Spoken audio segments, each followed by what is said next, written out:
One.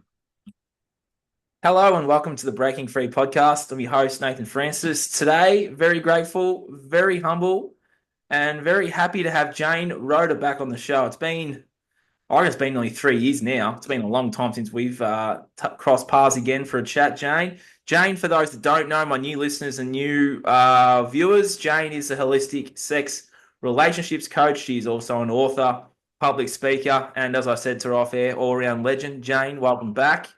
So grateful to have you here. It's been a while. What's been going on? Well, I'm excited to speak to you because, like you and everyone listening, our lives are up and down and things happen and that we have to deal with. And the key is to be emotionally resilient in the face of what's going on, to be the calm amidst the storms that come our way. So I think all of us are being tested in that direction a lot at the moment, and to be harmonious in the face of what's going on in our lives. Yeah. And becoming more conscious and more aware of our own stuff. You know, people can be aware of the worldly stuff, but then there's stuff going on internally that's a bit of a shit show. Is it just that mirror moment where you're shining the mirrors back on you? Yes, absolutely. And the other thing is, I think, to put it into context, that everything happens for a reason, for our spiritual growth. Now, it mightn't be everything, but if you can live inside that belief system, your life will be more powerful. And nearly everything does happen for a reason. If I give you an example, well, this is how I made sense of something: that my car was broken into. I was visiting my dad. My car was broken into at my dad's house, and my computer was stolen out of my car, and not all my work, my life's work, not all my life's work was backed up. So I had to be the calm amidst the storm. I didn't get the computer back. I lost about 13,000 in a crypto wallet. It was pretty big stuff that happened. And then I thought, so it was a test of who I was going to be in the face of that happening, number one. And also, this has happened for a reason. It's like the lesson. We don't know until later on that we can connect the dots. But if you just look at it in that time, what was the reason? My dad is like 90, nearly 96, and he lives by himself. So maybe was in the middle of the night, maybe by them breaking into my car, it saved my dad. If I hadn't have been there, it might have saved my dad from being injured, broken into, bashed. Who knows? Because they may have gone into the house. And because, my it's an older Mercedes, but, it was like, oh, there could be something valuable in here. It might have stopped that and saved my dad. But also around my work, okay, it's like you can't take what I know away from me.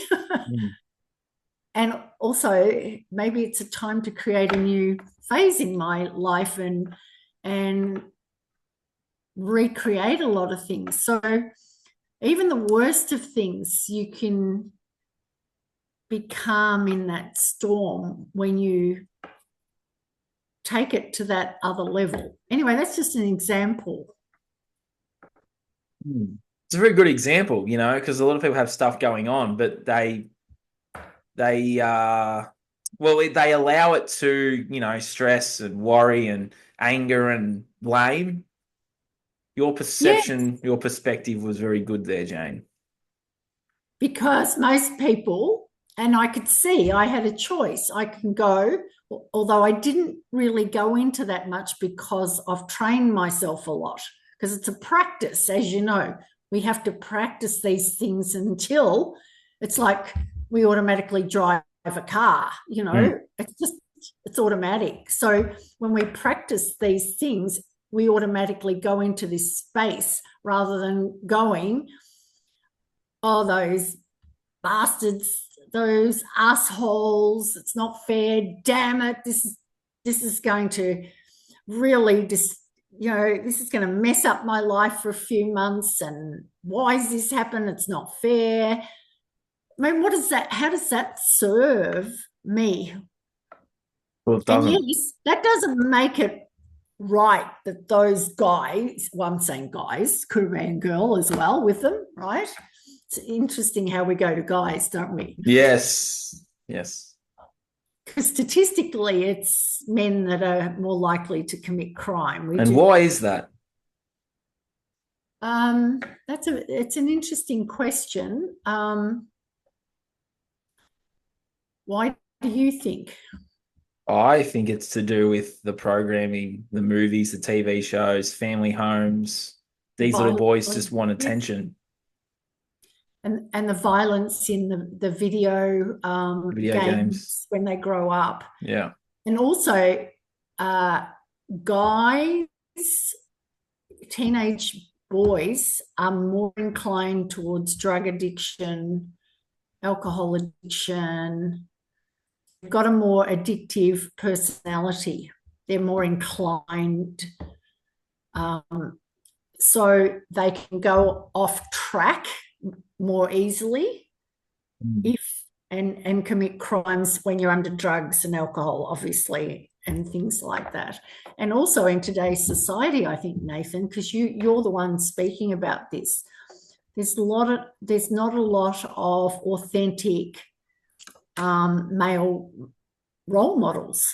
As you say, what they see on the television is not a very inspiring masculine role model. No. And what does it mean to be a man? So they're lost too. But luckily, most guys, young guys, don't get to that stage. They don't do that. No.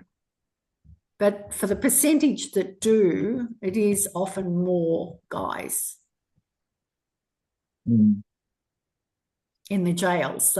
We know that. Yeah. Let's switch gears. So we had an intention for today, Jane. We were going to help, well, not help, but we're going to be able to open up to the unlimited potential of the divine connection and to be able to help people deal with triggers that arise, which is clearing space for miracles and transformation. So what does that look like? And how can people that are like me, currently single and in a relationship, old, young, whatever, how can they come together to be able to have the safe space created and also the communication? What does all that sort of look like? Okay, so if I say number one, it's self-awareness. It's about know thyself. And knowing thyself is getting into the unconscious mind, which is what you don't know that you don't know about yourself, which drives your behaviors. Correct. Mm-hmm. Also, understanding 90% of our behaviors are driven by the unconscious mind. Yep. So it's also understanding with communication that, do you know, you probably do, Nathan, what percentage of communication is verbal? This is like, it's pretty high, no? Like 70? Verbal? Yeah. No. Am I wrong? No. I actually don't know. That's okay. It's good. Things I don't know that you'll know. Yes. So 7%. It's only 7%. Yes. Non-verbal. 7%. The rest of it is our voice, our tone of voice, and our body language. Most of it is body language. Yeah, that's big. Because our body speaks louder than our words, correct? Mm-hmm. I agree with that. And for your audience, and a reminder to myself all the time, I do stand tall with my shoulders back. You start observing people, the way they walk and their eye contact, and observing those people. It's a good one. You can see, you can actually pick up messages about people by just looking at them. And often we can say it's judgment. Well, yeah. Right? Yeah. We're given this skill of picking up clues from people's body language. It's a God-given gift. And also people put out an energy field around them. Yes, aura.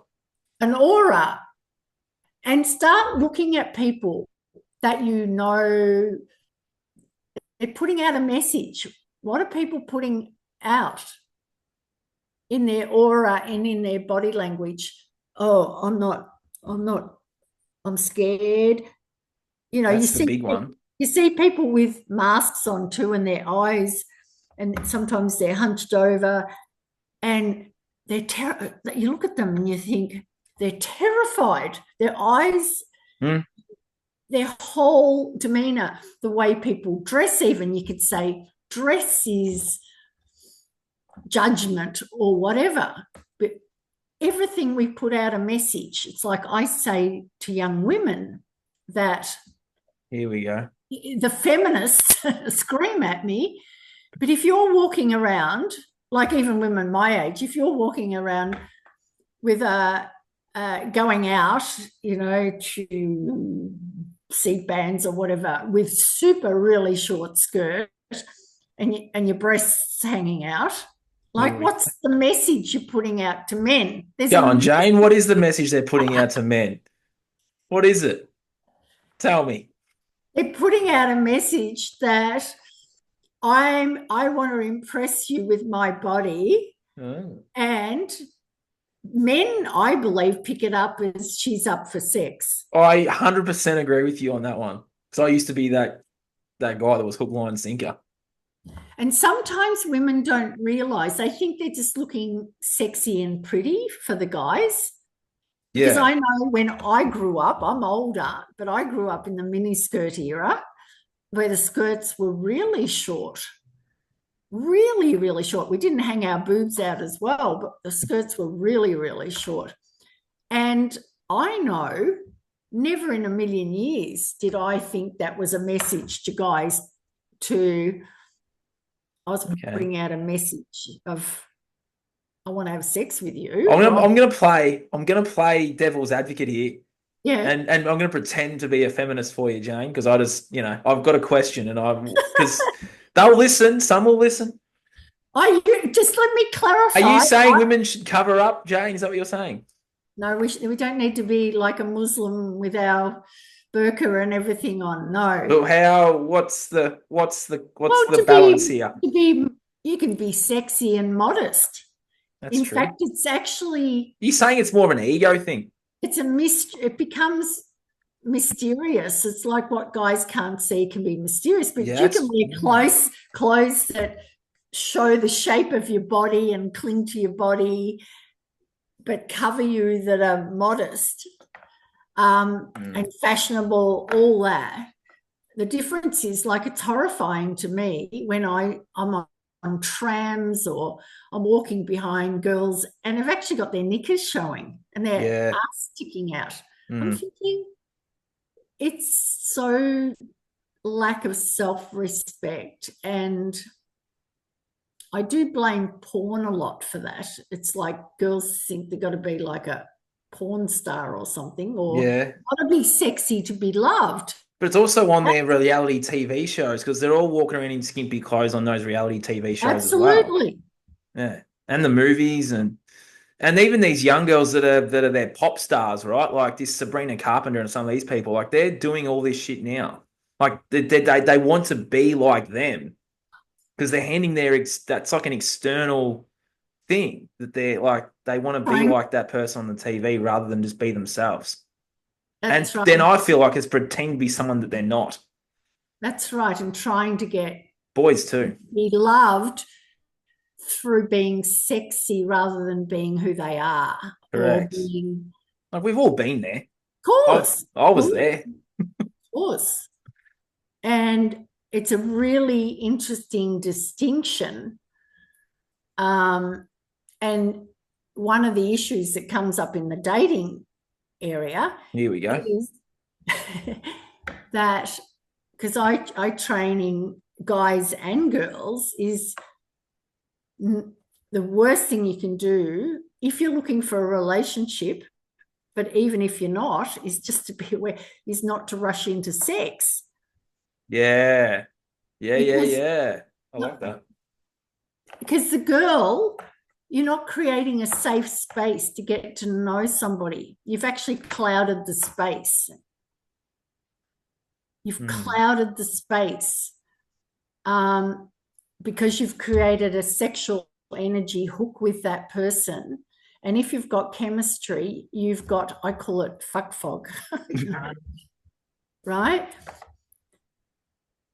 So it's obscured, but also particularly girls and guys, I know this, they don't, I have guys that come to me, they're young guys who'll say they feel under pressure to have sex early on in a relationship, that's what the girls want. And the girls feel the same way because there's this pressure that you need to check, make sure you're sexually compatible and we need sex, all that stuff. But what it does, that's why you have crash and burn relationships. They crash and burn. You know, people talk about marriage doesn't, okay, it's a 50% chance of divorce. Look at dating. What's the percentage turnover in relationships in the dating area before they get to full-blown commitment or marriage? Yeah, that's a good question. There's a lot of crashing and burning. And what happens is you need to create, it's what I've learned, a safe space, a container where you say to someone, I'm really attracted to you. You can touch them or whatever, right? But I want to get to know you for your humanity, not your sexuality. Ooh, love language. Pardon? That's like a love language to me. Someone saying that. So I'll give you because you need to see whether because people always have a mask on when you meet them. They're not because people want to put on if you're really authentic and people have trained themselves, they can put their mask down when they're dating. But even then, you want to put your best self forward. So, and people will, it's a bit like people coming to a date and they got 5 pairs of sunglasses on saying, I'm really ready for a relationship. Or they say all this stuff and it's just a mask. So you don't even know that person. But you can feel it as well. Well, I'm conscious, so I can feel it when, like, you can sort of feel whether I just call it a bullshit radar, right? You can feel it. That's right. You can still get tricked when you're conscious, though, too. Well, I've been tricked. Don't worry. Yeah, right. That's why this whole safe space, if you're looking for a relationship, but there's it's another conversation about the casual sex, because casual sex is never casual. Yeah, I was in that space for a long time. It's never casual, and because we're I thought it was casual at the time. Yeah, that's right. But conscious casual sex can be where you can say, look, I'm not really looking for a relationship. I just need to let you know that. But I think you're really gorgeous and I'd love to spend the night with you or whatever.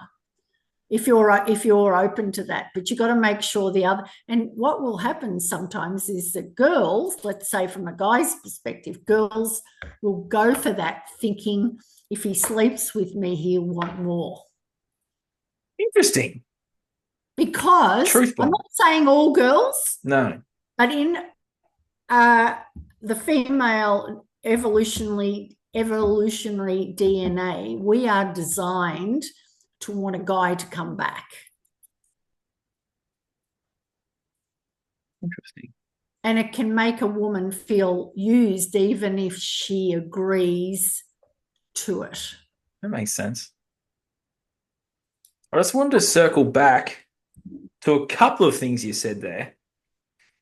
You were talking about eye contact earlier. Now, a lot of our youth today, I'm big on eye contact. So if I'm looking at someone, I'm talking to someone, they have my full, whatever the word is, attention, right? And a lot of people, when they're talking, won't look at the person, or when they're listening, the eyes won't meet. A lot of people look at the ground, or they look over there and over there.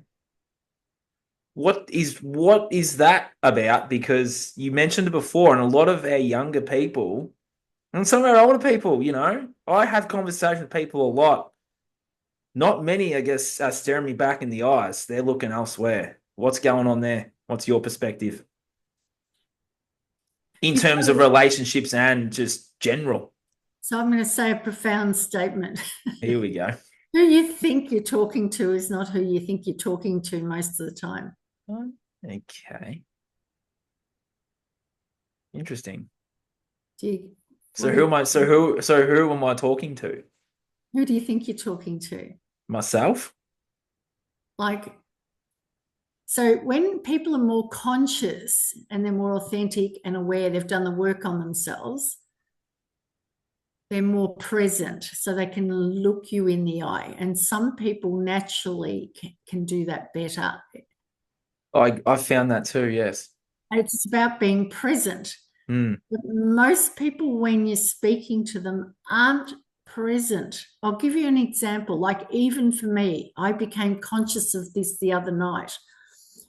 So I was doing a talk about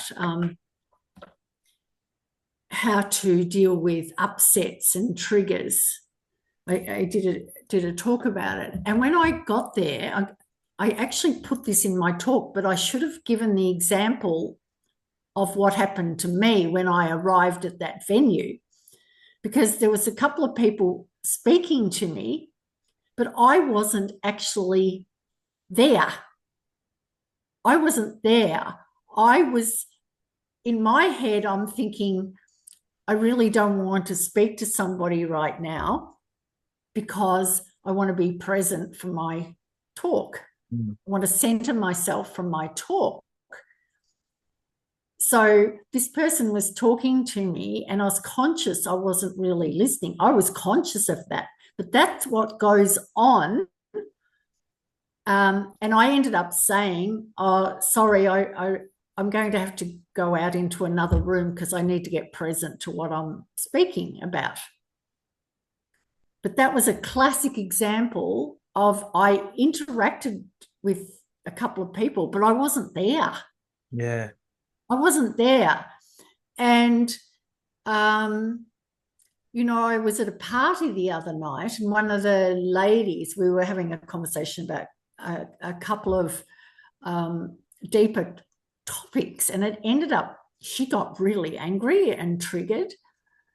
And it came out, and it was, I couldn't work out why she's getting, because I don't want to go into coach mode because it's not appropriate. I'm thinking, why is she so triggered?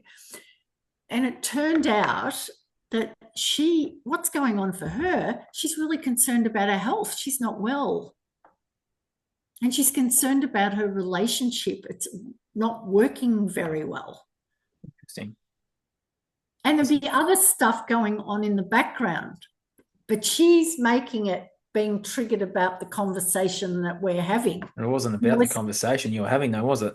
But there was something in the conversation that we were having that was triggering her too, because are you aware that 90% of our triggers, roughly 90%, could be 95%, could be 85%, are from our past? Yeah. Yeah. So it's not what's happening that we get triggered by. It's something that we're reminded by. It could be a tone of voice. It could be a smell. It could be something that's said that reminds you of something that really hurt you as a child or a teenager, or something you don't even know about. Mm. So we need to, that's what self-awareness is. So the less you get triggered, the more emotionally intelligent you are. Some people get triggered all the time. Yep. I was one of those. Yeah, so it's being aware of being outside of yourself and controlling that, and realizing that, okay, I'm being revved up about something that's about me, because it's always about us.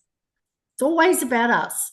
I mean, obviously a trigger, if we get angry, if you've got, let's say you've got a little child and someone comes up and wants to grab the stroller and go off with your child, you're going to get triggered. You're going to get angry. You're going to get really angry and pissed off and run after them and want to kill them. I would nearly. That's what we've got anger for, is for to protect us, because it's a fear mechanism. Yes, it But is. in our everyday relationships, it's irrational anger most of the time. It's coming from our past. There's a time and a place for it, but it's irrational most of the time, like all fear. So Are you finding people aren't allowing themselves to feel the anger though? And then it comes out like they bottle it up, bottle it up, bottle it up, and then just bang. no, you have to feel it, right? Yeah, because I feel like people are avoiding feeling it. So then they bottle up for however long, and then eventually it has to burst. Okay, so that's different in conversation, right? So if you're in a relationship and you get triggered and you can see that you're getting angry, see, I can teach you ways that you can go through and deal with triggers. And the killers, probably we need to talk about the killers that are in relationships, the things that people do that create anger, right? Yeah. So we have to be aware of that, the way we communicate. So, Yep. so with anger,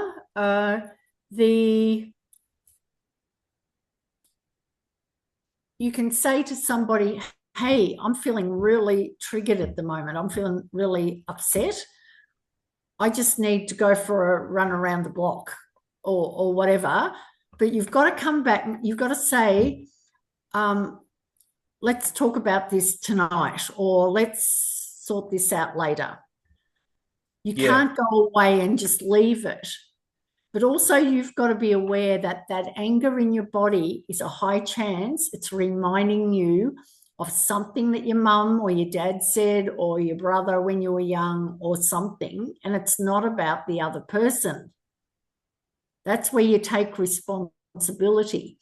But that anger, you can also, when you're in that angry state, another exercise you can do is just sit and put all the stories about that person in a box, in a chest. You lock it.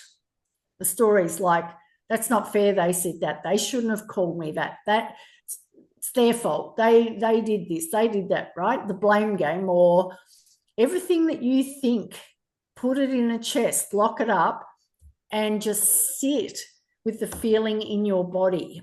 So you just feel where that anger is. It might be in your belly, or it could be in your heart, or wherever, and you can just sit. Like, I know when people have got busy lives, it's hard to do this, but this is the time to do it. When you're right in that feeling, is to just close your eyes and just be with the feeling and accept it. It's okay. I'm human. sometimes we get reactivated and angry. Love that feeling, love that anger. Know that that's that little boy or little girl that's reacting, and hold that little boy or little girl. And when you start, you think about how much out of 10 is this anger. Where is it? If it's, say, 8 out of 10, you sit and you imagine it being released out of the bottom of your feet or out through your head to the universe or whatever. But you sit until that feeling goes down. And you love that feeling. You accept that feeling without the stories. That's the way you can release triggers that are in your body. Like, I had one once that was so bad. This is like about 8 years ago. I sat for an hour and I couldn't get the feeling down. I had to go back and do it the next day. So really, most of the time you can get it down within about 10 minutes. But it just depends. And also, when we're feeling angry with somebody, the key is to. So give me an example, Nathan. Let's do something. Here we go. Give me an example of me. So, yeah, what's something that's happened recently where you felt triggered? I had a conversation with my brother the other night about ego, and some people in my life have been making comments about my ego, and it's really it really bugged me. Oh, interesting. Yeah, it really bugged me. Like, I thought that my friend was having a genuine problem with men in their ego, because I just thought that was her problem because she was commenting on mine. And there'd be those little digs, and I'd go, just like it was just fucking bugging me. I'm like, just like worry about your own problem with ego and stay out of my stuff. It was just bugging me for like 3 weeks. Okay, so what was specifically said to you? Give me a sentence. Okay, I can give you a sentence. It only happened the other night, actually. But this is perfect. I would make a comment. So, my brother was talking about how, he's very good at picking up on my flaws. Now, I still have a few flaws. That's another thing. I thought I was his perfect person. You know what I mean? Anyway, he was picking up on one of the flaws, and I was like, that bugs me that I have that flaw. So I was like, well, that's an easy fix.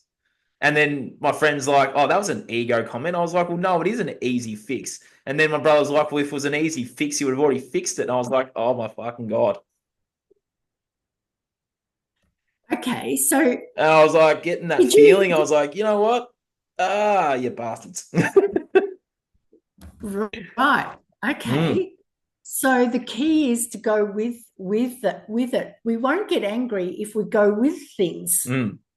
So it's like saying, you, rather than going against it, you go with it and say, oh, that's interesting that you say that. Yeah. I've gotten better at saying stuff like that. Yeah. That's interesting that you've mentioned that.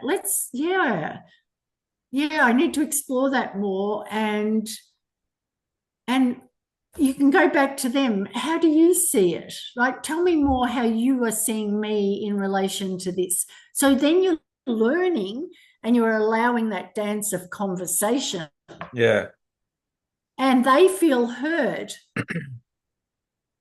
And it's just that I was taken back to that little boy that would have digs that would get digs from people all the time. So that's what the angle was. It was that little boy that would just get I could tell you 1,000 stories from that little boy that would just get a dig from ABZ through to bloody that's what it was. I felt like I was that little boy that was just constantly being told what to do, constantly being told how to be, constantly being told who and what I should be, constantly being told that, just getting constant digs. And I used to always feel that in the stomach, like I was getting kicked in the stomach every time I'd get someone have a dig at me.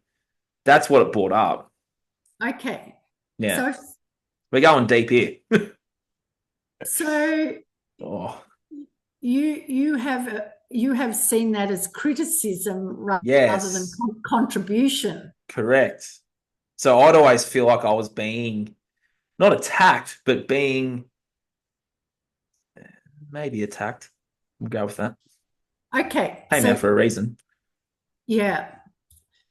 So people see, everyone has a sentence that they run on. I want people to start, we'll come back, right? That the do you run on, have you worked out your sentence that you run on in your communication? What do you mean by Everyone's got one. Or okay? Here usually we we've got a few. yeah. For your audience and for you, I want you to start observing people. Okay. And it's in the auric field, but it comes out through words and body language. So, for example, sounds to me Here we go. from for you, you could have a sentence, don't tell me what to do. Have you got a sentence? Do you run on that? Yeah. Yeah. Yeah. That's always bugged me. Don't Even at tell me. school, it bugged me. Right. Because, I used to always push the boundaries anyway, because I was like, I'll do what I want. Thanks. okay, beautiful. We've got it. That's There's my sentence. one of them. That's one of them. There'll be a Yeah. few, right? Yeah. So my eldest son, who I love, who's beautiful, who's done some work on himself as well, he used to push back on me a lot. Oh, I was that son too. Right? Mum will listen and watch this. She'll be nodding away right now. So, and used to resist. Like I would suggest, we even might be helping him because he wanted to start up a business. And I might suggest, what about you try this or whatever? Oh, yeah. And I can't remember what he used to say, but he used to resist all the time. I ended up having this conversation with him. And I said to him, look, are you open to me having a conversation with you and a deeper conversation? He said, yes. And I said, have you ever thought about, because I think it was just before he got married, or he just got married. I said, have you ever thought about that you are running on, don't tell me what to do? Because every time I suggest something could make a difference to your life, you push back on me. And that doesn't work for me. I feel like you're pushing me away. And God. And he listened and he said, yeah, he was good. He was really good. And he said, I said, well, what if you could reframe it and see it as contribution? That people are contributing to you rather than telling you what to do. That's what my brother said to me the other night. Oh, there you go. There you go. There's a lot of people on this podcast that needs to hear this, obviously. And I said to him, because in a marriage, if you're running on don't tell me what to do, you're going to end up divorced. That's probably why this has come up. Right? A relationship's not going to work because nobody can contribute to you. And you're going to be your own worst enemy. And he ended up saying, oh, thanks, Mum. Yeah, I'll think about that, right? And he totally changed after that. He actually saw it. He totally saw it. Well, I'm seeing it now for myself. Good. Right now. Having a good ponder. There's other, you can pick up. So I'll give you another example. I went to the theatre, this was years ago, to see a play, and there was a guy sitting next to me, and I just leant over to say, oh, what brought you here? Are you looking forward to this? Just general chit chat. And he didn't answer me. Now, he wouldn't have been deaf. He wouldn't have been deaf because he was at a play that had voices. So, and he just totally ignored me. So, what do you think? What's the message he's putting out? What's his sentence? Maybe. His sentence is probably, yeah, leave me alone. Yeah. Yeah. F off, leave me Yeah. Oh, alone. I was gonna say that, but Like if we get, because these sentences that we run on are an FU. And yeah. But they're a saboteur and they destroy connection, love, and relationships. And you've got to figure out what your sentences are. Because what happens is, that's so true. so mine, I'll tell you until I figured out mine, because it comes out in communication, it comes out in your jobs, it shows up everywhere. It's been showing up for me for the last 3 months. The don't tell me what to do.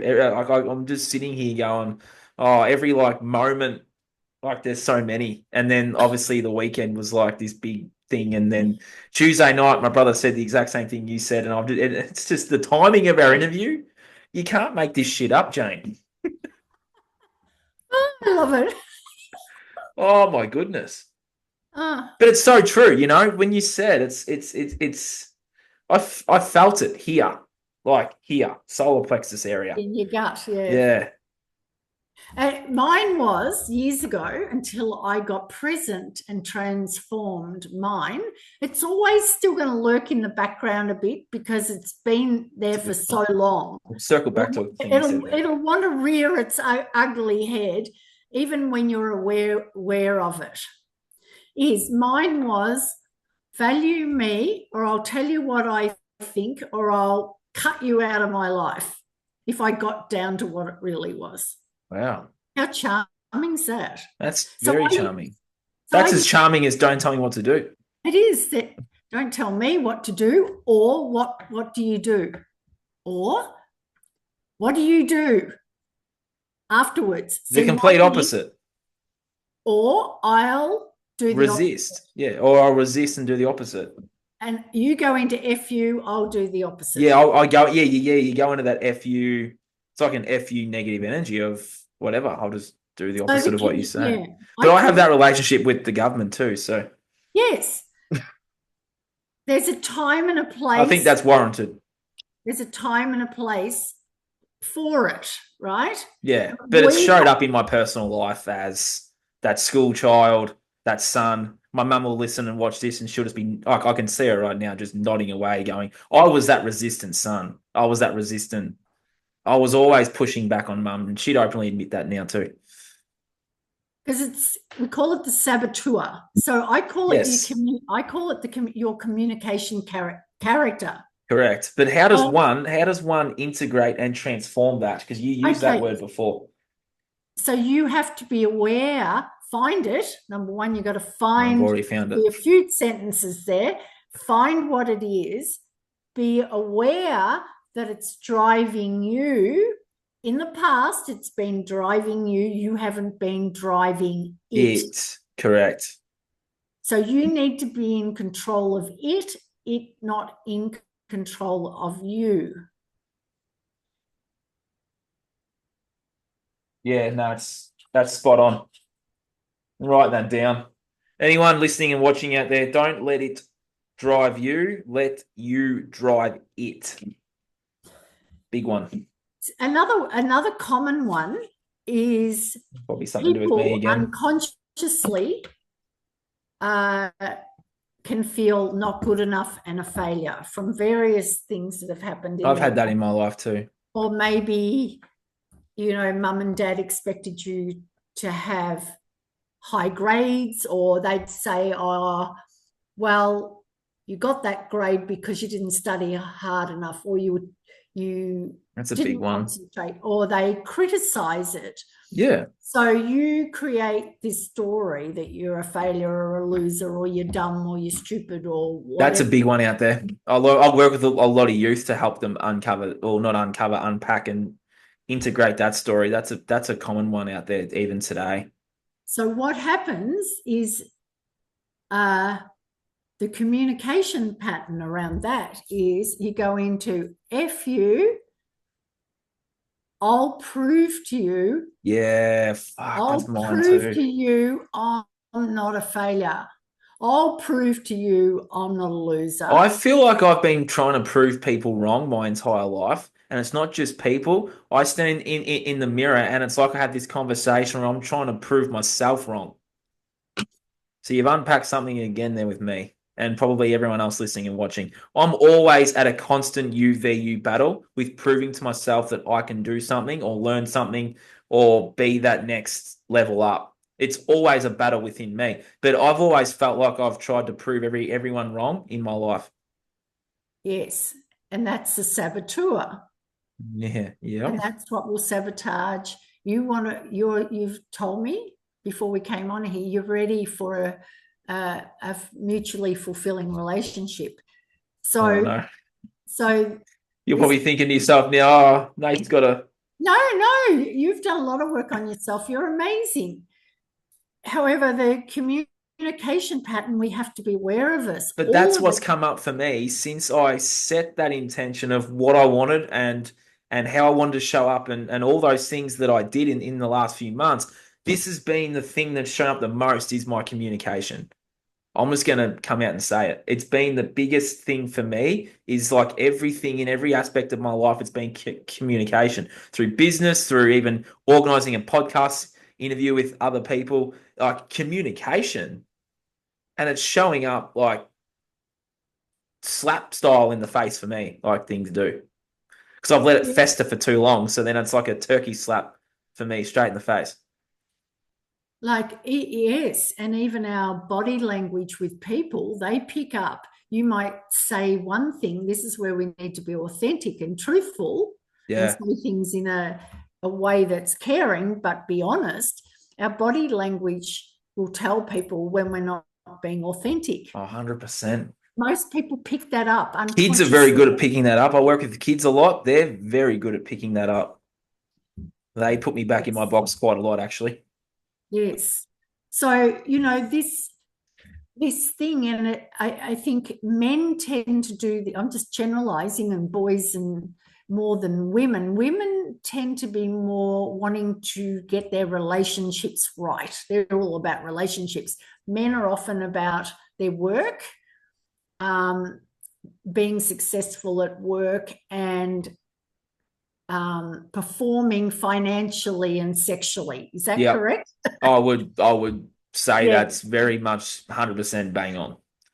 So if you're running on, I'll prove to you I'm not a failure, Oh, yep. that whatever you do will never be enough for yourself, and you'll be always looking to be bigger and better. Now, there's nothing wrong with wanting to live and be your full potential in your work, but what is the intention and the sentence behind that? Right? So if you want to be your best self and successful, that's great. But it can't come from, I'll prove to you I'm not a failure. It can't come from that, because you'll end up having a breakdown, or you'll never feel that it's enough, or I it's had one of those last year. not good I enough. had one of those last year. Yeah. I had I a went, guy. I went, I went, I went ghost mode for about a month or two last year and had that because that was the stripping back of what you just said. I I had got I got burnt out trying to prove myself and prove people wrong. And it does. It'll burn you out. It'll make you sick, or it'll No, it did. ruin relationships. It causes a breakdown, because the purpose of the breakdown is for us to learn the lesson and to have self-awareness. But most people can't do that by themselves. They need a coach to do it, unfortunately, because there's a lot going on in that unconscious mind. I just an example. I had a guy probably in his 40s came to me, and we were working on a lot of stuff. It's a long time ago. I can't remember it all. But what I specifically remember was he told me a story how he used to go to the gym, how he was going to the gym, and he would do so many repetitions, and he'd want to do more and more and more. And he said, I'd sometimes want to vomit, nearly vomit, because I'd push myself so hard. And what we got to is unconsciously, he was trying to prove he wasn't a failure to himself and to the world. I've been there, not in that gym setting, but I've been there. Yeah, it plays out everywhere, and that there's nowhere to get to, really. When we come home to ourselves, there's nowhere to get to. We are an empty space connected to God or the universe or the unified field or the consciousness. Yeah. We are an empty space. I am, which is the I am space. Philosophy calls it the I am space. And in that space, there's nowhere to get to. We're all perfect.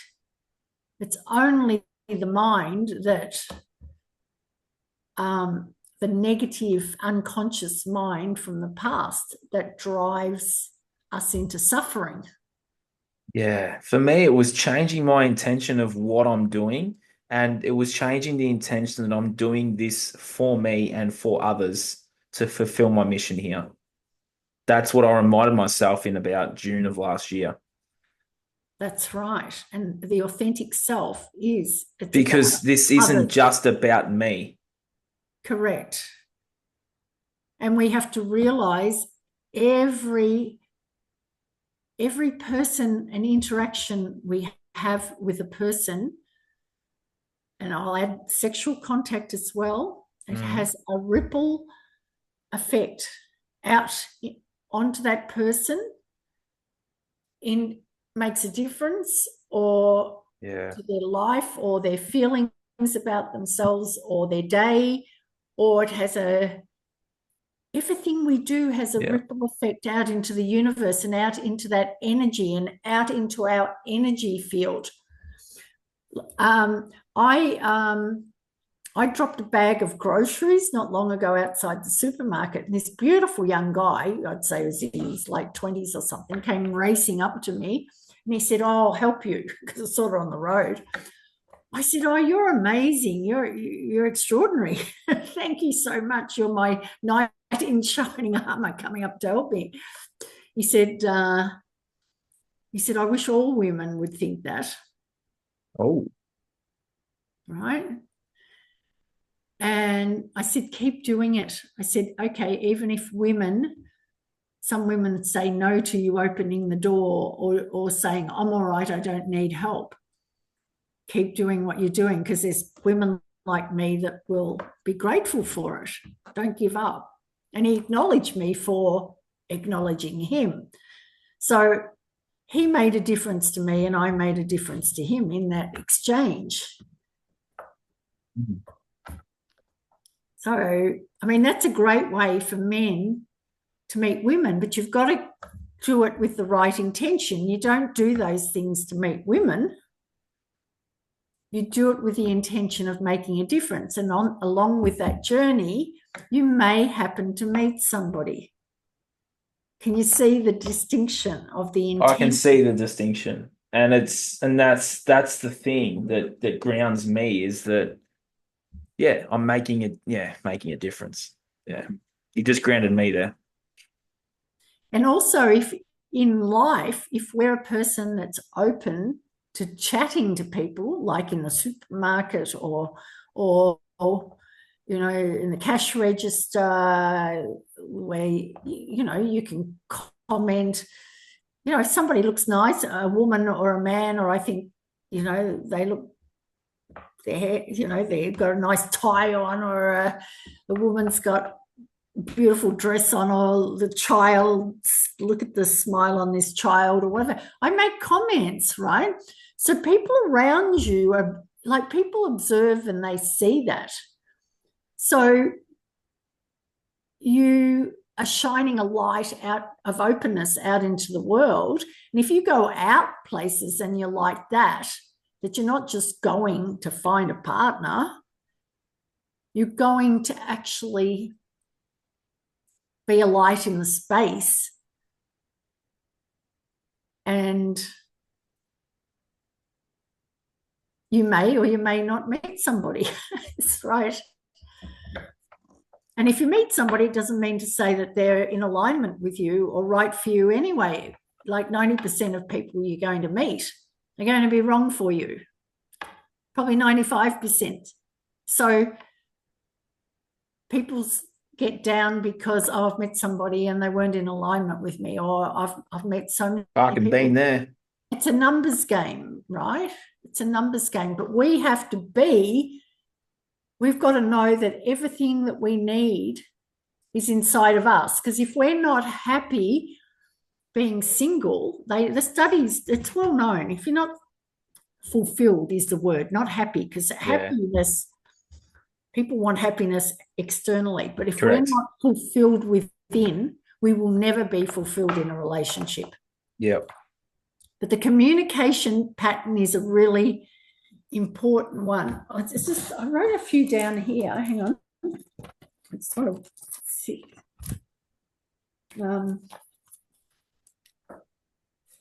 But there's quite a few communication patterns that push people away. Most of them are saboteur.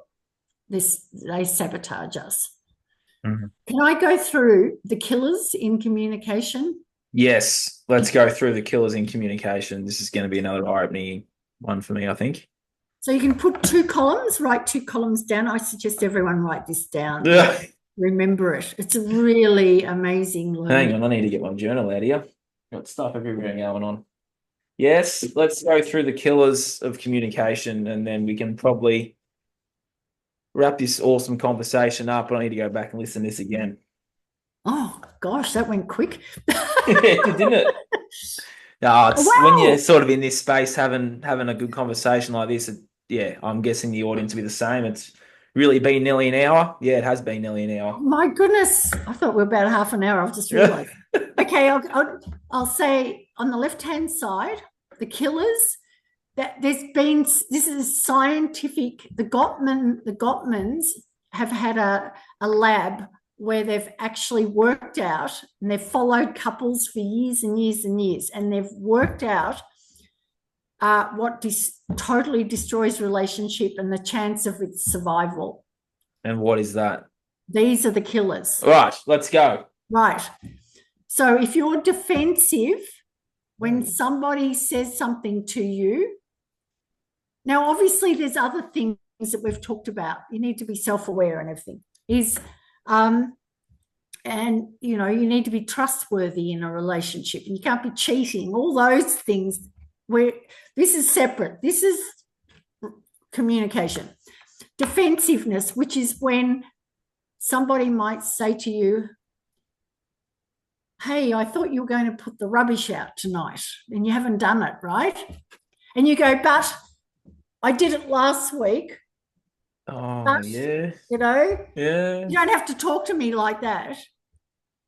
So what you do is what we were talking about before is you don't become reactive, and you go, yes, you actually go with it. Yeah, you're right. I didn't do that. Whoops. Yeah, you're right. I didn't do that. I'm sorry. I should have done it. And I can see that you're upset because I didn't do it. Another way of dealing with defensiveness is to say, oh, that's interesting that you think that. Like if someone, like what we said before, it's interesting that you think that. Can you tell me more about that, how you see this? Let's say if you're having a difficult conversation about politics or something like that, or whatever it is. Rather than being defensive, but, which ends up being, oh, that's interesting that you think that. Tell me how you see it. If you've got some figures around that or whatever. I'd love to see your side of it. So you're And more open to the other side. you're curious is the word on the other side. On the other side of the thing is you're open and you're curious rather than going, but you didn't do it, or but. Yeah, I Right. like that. Yeah. The next one is criticism. Oh, spoke about that earlier with me. Yeah. So because in society we're not trained in communication, we've come from dysfunctional, most of us have come from dysfunctional families. We tend to say the word you first. You always do that, or you never do that. Women can often say that. Yeah. Horrible, right? Doesn't work. So you is pointing the finger outwards. Now you got to remember, when we point the finger outwards, there's four fingers pointing back at us. Yeah. Yeah. Like, Yep. you never help me with the dishes. You always drive so erratically, or whatever like that. If you want to say something, just say, hey, I need to let you know, I use the word I feel unsafe when you drive so fast. I feel like you're putting my life at risk. If my brother's listening, he can drive erratically. Or, yeah, or you're using the word I, not you. But if someone criticizes you and they say, you always do that, you can say, again, you can be curious. Just say, thanks for sharing. Thanks for sharing that. It sounds to me like you're feeling upset by that. And like, tell me more about that. You can be curious again. Or else you can say, if someone says, you always do that, you can put it back to them and say, breathe. You've always got to remember, breathe for about 5 seconds before you talk. That Yes. dislodges triggers too. Yes. It's something I'm getting better at. You can say, are you saying that I'm lazy? And you can just stop. Are you saying I'm lazy? And let them answer. Or are you saying I never do that? Do you really mean that? Hmm. Or you can always say, hey. Another way is to say, can you reframe that, please? I'm feeling criticized. Can you reframe that? Can you say that in another way? So it's allowing the space to respond in a different way. The next one is stonewalling. Stonewalling, wonderful in dating. You know, people go out with somebody and what's the other word it's called? I know it really well. In dating, it's called where you just don't answer. Oh, ghosting.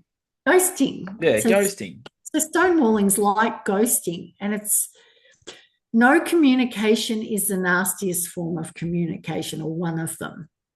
So even if you go out with somebody on a date, you can just say to them, hey, it was really nice to meet you, but I don't think we're in alignment. All the best. Right? Yeah, it's not hard. It's not hard. And it's manners. Yes. So stonewalling is when men have a tendency to do this more than women, because women want to talk about things, which drives men crazy and makes them run away, is where I'm out of here. I'm going for a run. And they won't answer the concern. They'll just disappear. Oh, I used to do that a lot. Right? That's called stonewalling. So if you feel, again, one of men's work can also teach you to say, hey, I'm feeling triggered right now. I don't know how to answer this. I'm just going to go for a run.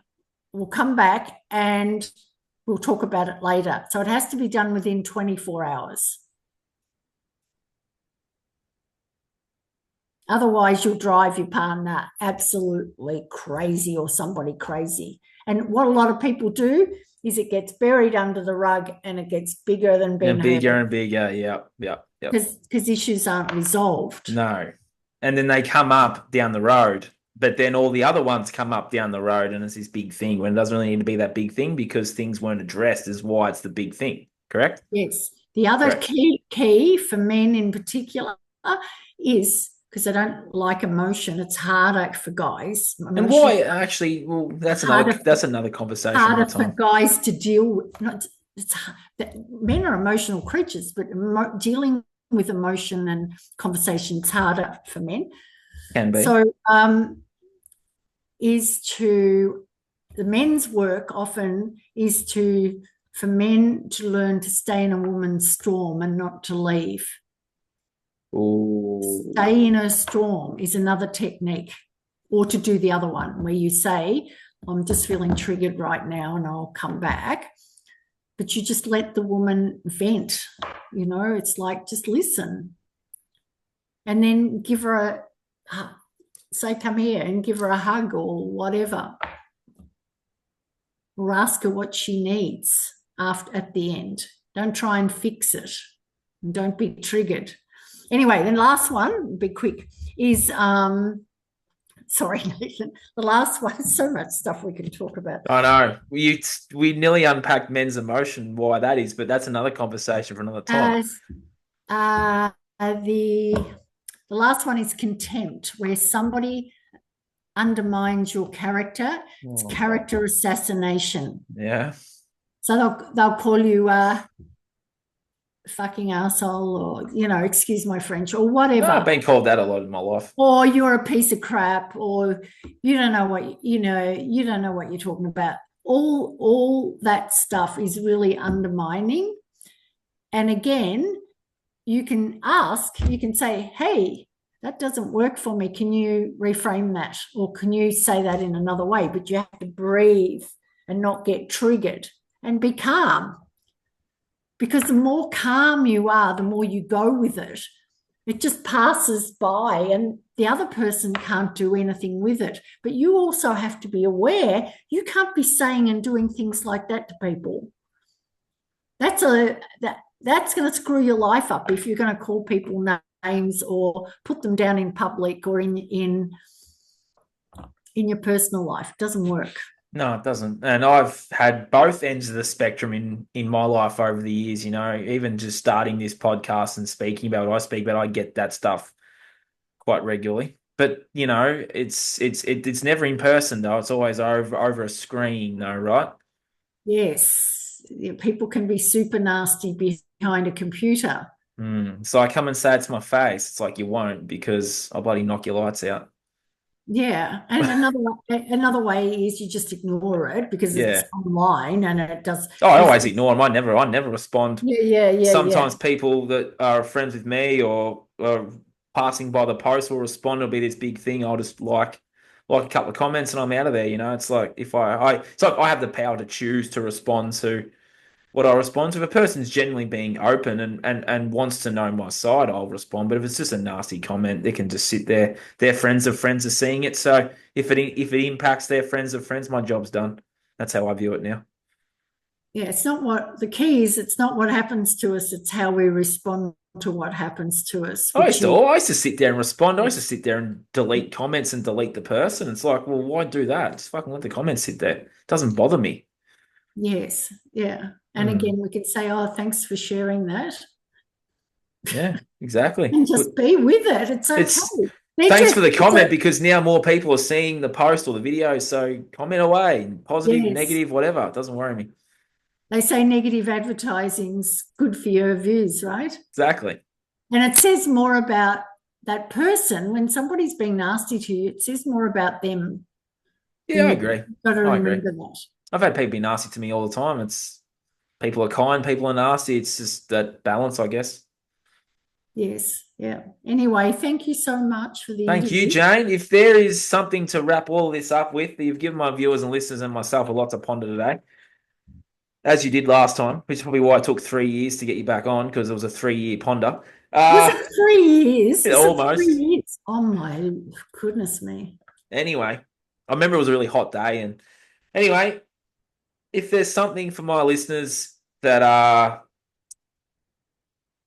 single, what would be your advice to the single person, Jane? You're talking to me right now because I'm currently single.